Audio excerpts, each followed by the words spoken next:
Welcome to Random Movie Reviews. I'm Nathan, and today I'll be talking about Heat.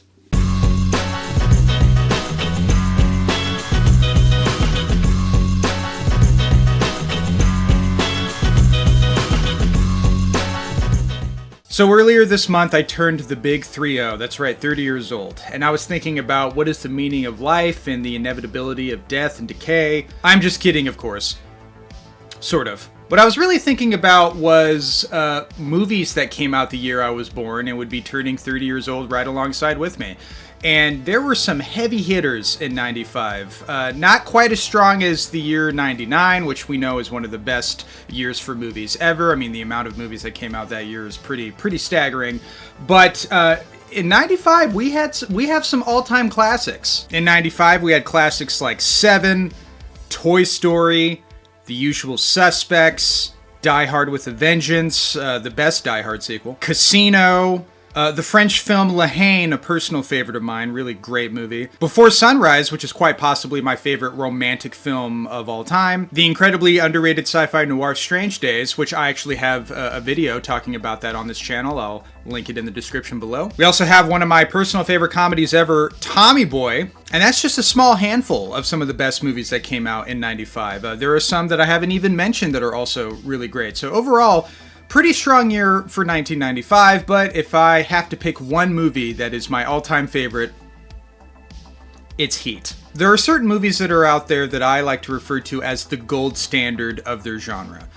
For example, in my opinion, When Harry Met Sally is the gold standard of romantic comedies. John Carpenter's Halloween is the gold standard for slasher movies.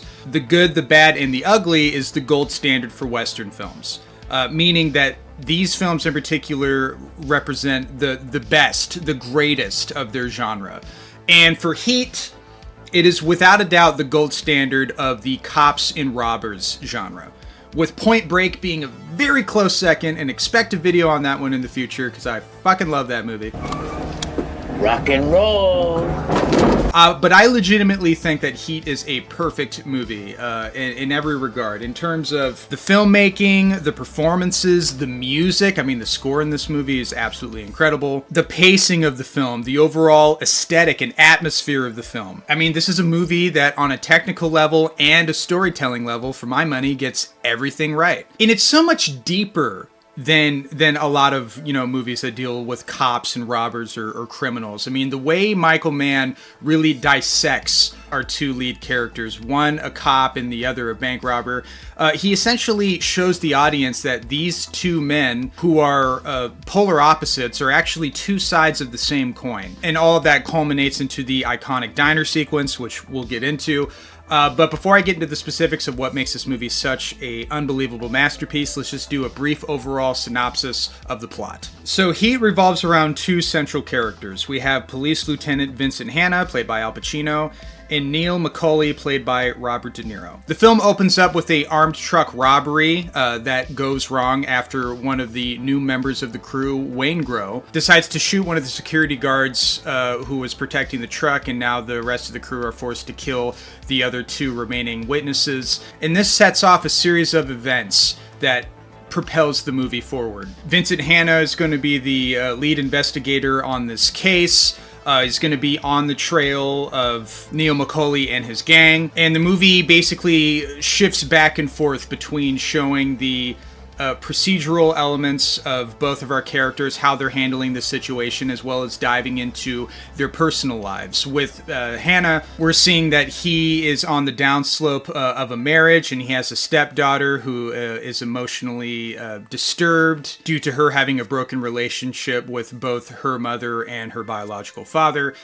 And then when we shift over to Macaulay, we see that he is completely isolated and alone, and he does this for a very specific reason. You want to be making moves on the street, have no attachments, allow nothing to be in your life that you cannot walk out on in 30 seconds flat if you spot the heat around the corner. But on one very fateful evening, he ends up running to a woman named Edie, and they start sparking up a relationship, and Neil begins to think about his future as a bank robber and, being in isolation for so long, and is thinking about the possibility of leaving that life behind and starting a new one. That plot element in particular is very reminiscent of Michael Mann's first movie, Thief, starring James Caan, a fantastic movie that I actually rewatched before I watched Heat, where the premise of that movie is James Caan's character is a thief who is looking to start a family and also get away from that lifestyle and become a legitimate husband and father, and looking to achieve a certain dream that is unfortunately unattainable due to his past catching up with him and him being involved in this lifestyle to begin with. So Neil McCauley's story in Heat is somewhat reminiscent of James Caan's in Thief. There's an interesting parallel between those movies. And if you haven't seen Thief and you're a fan of the movie Heat, watch Thief. It's essentially like an unofficial prequel of Heat in many ways. Not just in terms of the story, but in terms of Michael Mann's visual style and direction and atmosphere. It's a really, really awesome, underrated movie. Most of the film is focused on Hannah and McCauley, but there's also a ton of other characters in this movie. We have Val Kilmer's character, Chris, who is a gambling addict, and he has a tumultuous relationship with Charlene, played by Ashley Judd. We also have Tom Sizemore as one of the members of the crew. John Voight as Nate, who's one of the guys that helps tip Neil in terms of possible heists and opportunities and things of that nature. We also have Don, played by Dennis Haysbert, aka the Allstate guy. And he has a little poignant story in this movie as well. So overall, Heat is an incredibly ambitious movie. It's nearly 3 hours long, but there's no minute that is wasted, in my opinion. And while, yeah, maybe at first when you're watching the movie and you're seeing all these different plot lines and all these different characters, it might feel overwhelming at first, but as the movie keeps progressing, all of these stories conclude in really satisfying and in some cases surprising ways. Like I mentioned before with Don's character, who gets introduced in the movie, and at first we're like, who is this guy? What does he have to do with the movie? He's an ex-convict who's in a relationship, and she's encouraging him to, leave that life behind and get a real job, and he has to get a job as a crummy fry cook, and he's being horribly abused by his boss and treated poorly as a result of this.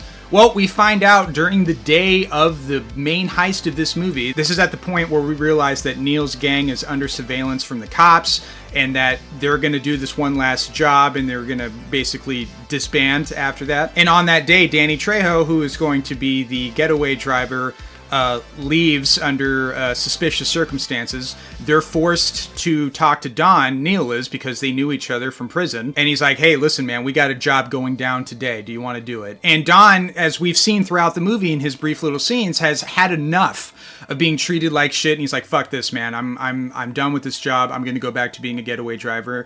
And after that amazing, iconic shootout, which I will go into more detail about, it ends in horrific tragedy for his character, where he gets shot, and then we see later on the news his woman sees that he died. And it's like, even that little subsection of the movie, which is maybe like 5 minutes in length, if that, if you combined all the scenes together, maybe even shorter than that.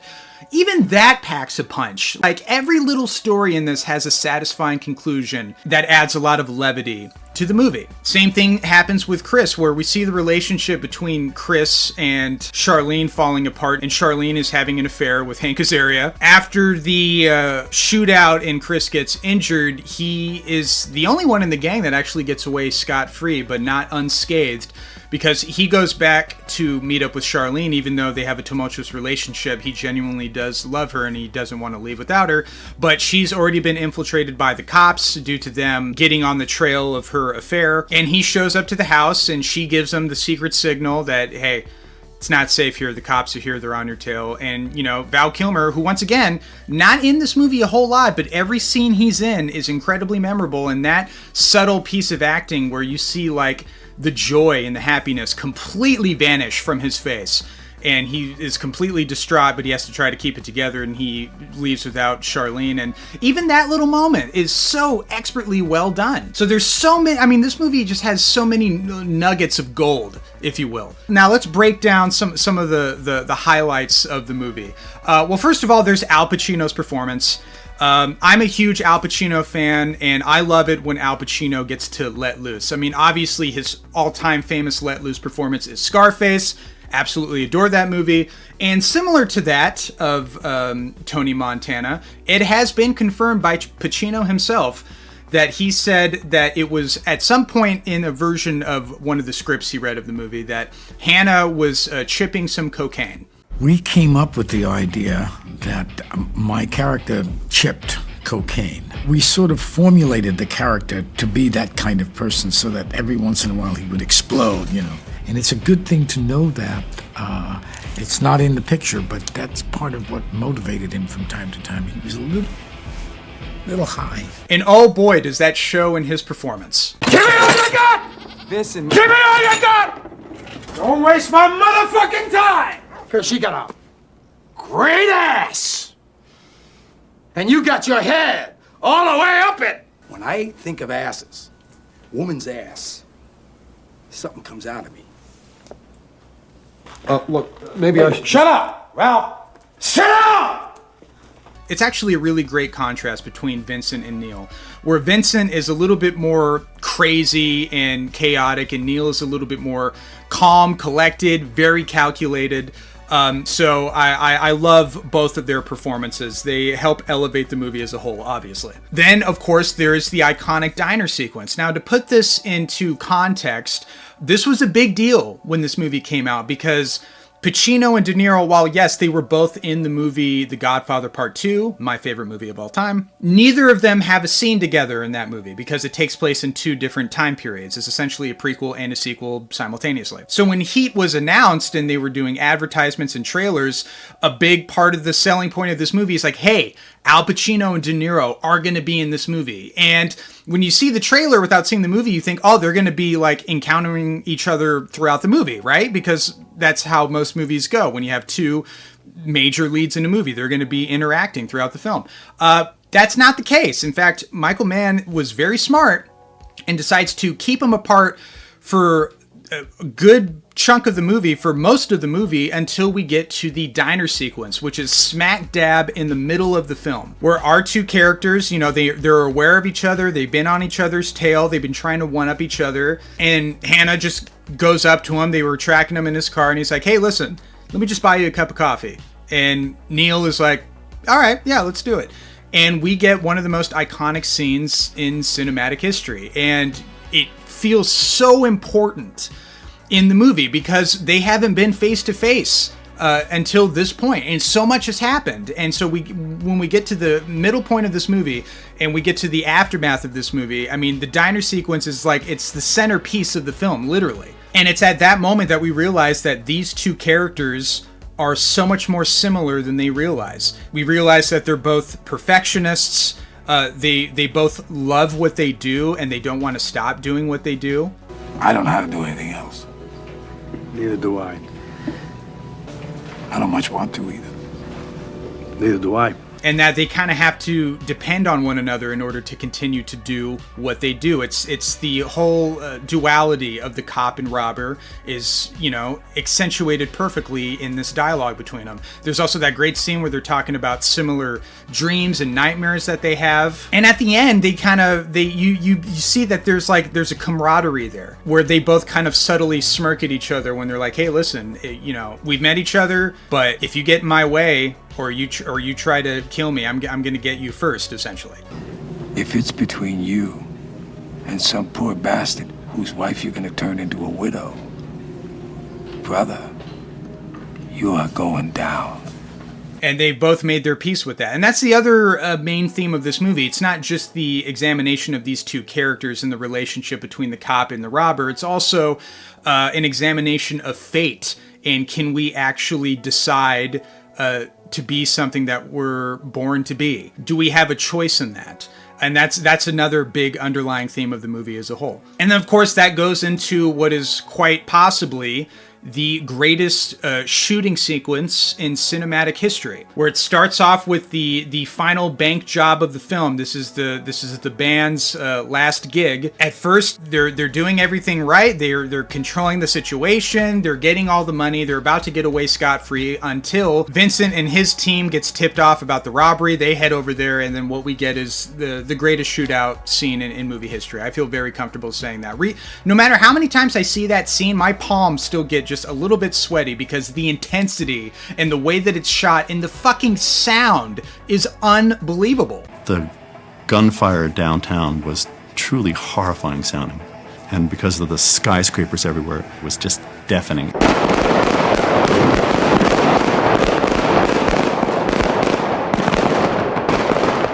So we were mixing in 3 stages simultaneously. And the pre-dubs of all the effects for that reel with all the gunshots came to the stage, and Michael said, that's not the gunshot. So the big gun shootout that you hear in the movie is all production sound. Nothing artificial or could come close to delivering the fear. So what you're hearing in that shootout scene is the raw audio recording that they were filming with, like in actual time. That's what you're hearing. And it adds so much more tension to that scene. I mean, the sound is so unfucking believable. And then, of course, that leads to the epic finale of this movie, where the heist went bad, and, you know, two of the members died. The getaway driver died, and Tom Sizemore got capped. Chris is injured, but Neil was able to get him out of there. And before they leave for good, Neil has to tie up some loose ends. One of the other side plots in this movie was the bonds that Neil and his crew ripped off from that armored truck in the beginning of the film belonged to a guy named Van Zant. Van Zant got really pissed off that his bonds were getting ripped off, and he wanted to set an example that nobody rips him off, so he tried to assassinate Neil and his crew. Well, that backfired pretty terribly in another great action sequence with the shootout with the truck and that awesome set piece. And because Waingro was the guy who botched the first robbery, and Neil tried to take care of him, but Waingro unfortunately escaped, he was the one that worked with Van Zant to try to kill off Neil and his crew. We also established in the movie that Waingro's a fucking psycho after he kills a prostitute. So at first Neil doesn't know where Waingro is. He kills Van Zant, and then he has to basically break the news to Edie that, yes, I was the one in that bank robbery that you saw on TV, but I'm leaving that life behind. I genuinely love you. She is obviously, you know, feeling pretty mixed about this, but believes Neil is sincere, and she wants to go away with him. And so he's like, all right, I guess there's nothing left to do except for me and Edie to reach our happily ever after, right?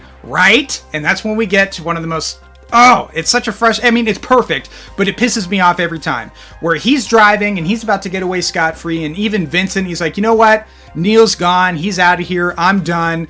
I'm going to go back to my hotel where my daughter attempted suicide, and I have to go take care of that now. That's another, once again, lot of crazy moments in this movie. But Neil's about to get his happily ever after, what he always wanted, until he gets the call from Nate saying, hey, I got word that Waingro is at this hotel, you know, witness protection type setup. You know, you asked, so I got to tell you, but I figured you wouldn't care. And he's like, you're right, I don't care. But Neil, you know, once again goes into the whole theme of fate, can't, you know, stop being what he is, which is a perfectionist, and he let his hatred of Waingro get the best of him, and even though he had a way out, fate took him down that road, I guess, is what the movie is suggesting. So he goes into the hotel real smoothly, and he has a whole plan, and at first it's working pretty good. He gets Waingro in a super awesome confrontation scene. Look at me. Caps him right in the chest, and then in the head.